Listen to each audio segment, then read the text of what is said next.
Abraham, Adam's 20th generation, is a very important figure in the history of redemption. He is so important, in fact, that Jesus' genealogy in Matthew chapter 1 begins with him. Matthew 1:1 introduces Jesus as the son of David, the son of Abraham, making no mention of Adam. Without hesitation, during Christ's time, the Jews called Abraham their father.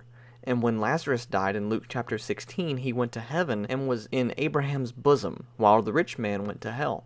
Even from hell, the rich man dared to cry out, "Father Abraham." Abraham's importance begins in Genesis and carries through the entire Bible. The Bible even tells us that those who are of the faith are blessed with Abraham.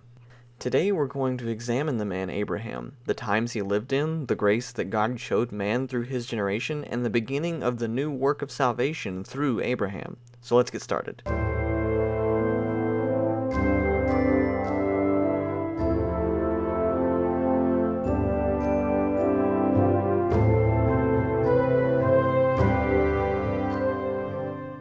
To begin with, Abraham lived in an extremely sinful era.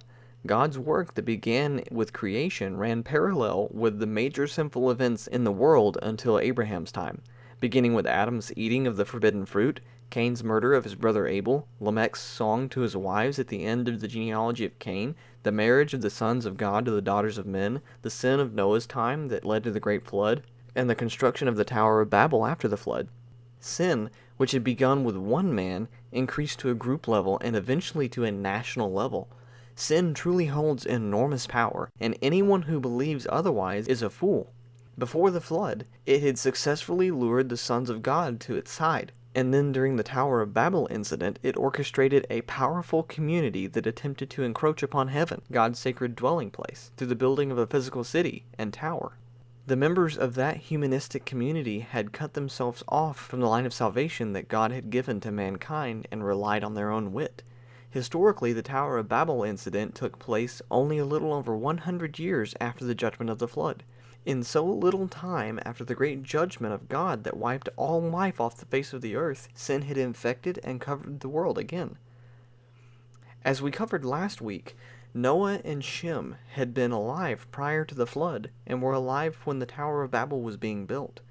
Noah had witnessed how the world had been judged because of its overflowing sins. How heartbroken must he have been as he watched man's evil intentions at work in the building of the tower. Noah probably spent the last 350 years of his life much like he had previously lived, expending all of his energy in preaching to successive generations about the divine preservation of this earth through God's administration of redemption. And yet, even in this dark time, God preserved the framework of faith so that the history of redemption might not be cut short, even in the midst of the ever-expanding work of sin. God clothed Adam and Eve with garments of skin before he banished them from Eden. With respect to their son Cain, God put a mark on him as a sign of God's protection to prevent him from being killed after he had cursed him to be a wanderer on the earth. For Noah, God preserved his family and proclaimed the message of blessings and prosperity once again through the covenant of the rainbow after the flood. Through all of the judgments laid out by God on sinful mankind, you can see his compassion. He did not fail to demonstrate the future of redemptive history, even in the midst of continuous judgments. He reaffirmed his intention to save mankind each and every time. Romans 5:20 truly comes alive when you read these scriptures. His grace abounded even more where sin increased.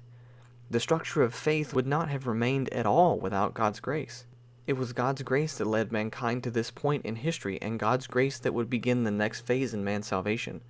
Up until this point, God had worked universally with all mankind.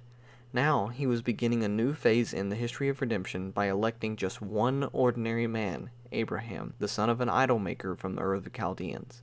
From this point, God's administration for the redemption of all nations on the face of the earth was to be fulfilled through one man, Abraham, the chief focus of the genealogy of Shem.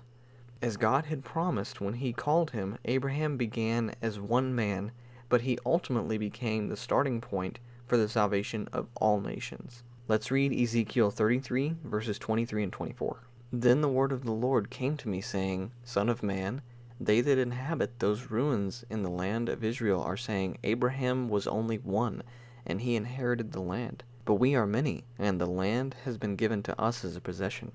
And Genesis 12:3. And I will bless those who bless you, and the one who curses you I will curse, and in you all the families of the earth will be blessed. And also Hebrews 11:12. And so from this one man, and he as good as dead, came descendants as numerous as the stars in the sky, and as countless as the sand on the seashore. In Genesis 17, verses 4 and 5, Abraham receives this name that we know him by. Prior to this, his name had been Abram, meaning exalted father. Now, however, his name was changed to Abraham, meaning father of a multitude of nations. And as we have discussed before, after the coming of Jesus Christ, Abraham's fatherhood expanded to include all of those who believe in Jesus Christ. You can read the following verses to reaffirm this. Romans 4, verses 11 and 12, verse 16, and verses 23 through 24, and Galatians 3, 7, and 29. The God whom the Israelites had encountered through their own history is not just the God of the Jews. As evident in Genesis chapter 1 to Genesis chapter 11, he is the God of the entire universe. He created the universe. His providence is over all of mankind. He sustains the entire world. In addition, after God's covenant with Abraham, the history of Abraham's descendants was not just theirs alone. Their history was an extension of the history of redemption, which contains God's plans to fulfill his covenant with Abraham and eventually achieve salvation for all of mankind. Primeval history, or Genesis chapters 1 through 11, is only a prelude or an introduction to Abraham's calling. The actual redemptive work began with Abraham in Genesis chapter 12. With the introduction of Abraham, God begins his work to not just recover his people, but the entire world.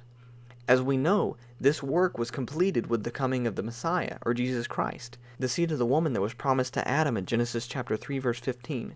The promise God gave to Abraham that in him all the nations will be blessed is not just a promise to Abraham, but a covenant to be fulfilled when the seed of the woman came as a descendant of Abraham to destroy the works of the devil. The genealogy in Genesis 11 is a testimony to the trustworthiness of God's word. He promised Adam that the seed of the woman would come into the world to totally and completely obliterate the head of the serpent. Jesus Christ came into this world for that purpose, and Matthew chapter 1 records him as being the son of Abraham. Now there is only one whose coming we must anticipate, Jesus Christ, who died on the cross and was resurrected for us. On the day that he returns in all of his glory, the work of redemption which began with the calling of Abraham will see its final consummation. At that time, the devil who stood against God and interfered with his work of salvation will be thrown into the lake of fire and brimstone. I truly pray today that we all gather our strength and race toward the kingdom of heaven with our hopes focused on the day of final victory. I thank you very much for taking this journey with me. If you've been paying attention to the videos, you'll know that these studies have all come from a series of books written by the Dr. Reverend Abraham Park. We've just completed the first book, the Genesis genealogies. I do not believe that I have truly done these books justice. There is so much more information contained within, and I suggest, if you haven't yet, to look in the description for the Amazon link and purchase the book. It's less than 300 pages and will truly open the genealogies of Genesis for you like never before. Next week, we're going to continue discussing Abraham and the covenant that God gave to him. I really hope you're enjoying these studies. If you are, please give the video a thumbs up and don't forget to subscribe so you can keep up to date with my latest videos when they're released. And God bless.